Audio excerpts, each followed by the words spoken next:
Ceria di kaki Gunung Latimojong menyambut akhir tahun 2022. Kita menonton di mana pikiran itu berada dari tahun mengawali persiapan tahun 2023. Berawal kerja dari kelompok wisata Rantai Palang Karangan bersama dengan komunitas pemuda Karangan kita dan kompak masyarakat Karangan. Pertama kalinya diadakan lomba ini kah atau pertama kali diadakan di Dusun Karangan dan salah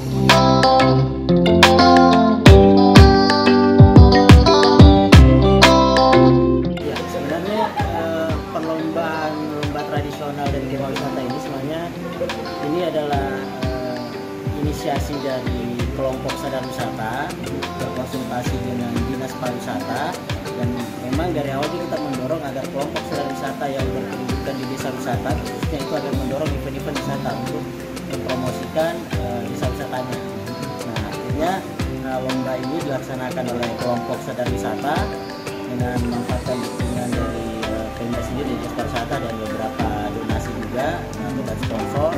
Dan harapannya kita kegiatan event ini menjadi event tahunan, dan kedepannya oleh kelompok sadar wisata yang ada di sini itu bisa menjadi sebuah event yang bisa menarik kunjungan wisatawan khususnya, dan tentunya juga kedepannya untuk bisa dikembangkan menjadi event tahunan yang lebih besar lagi ke depannya.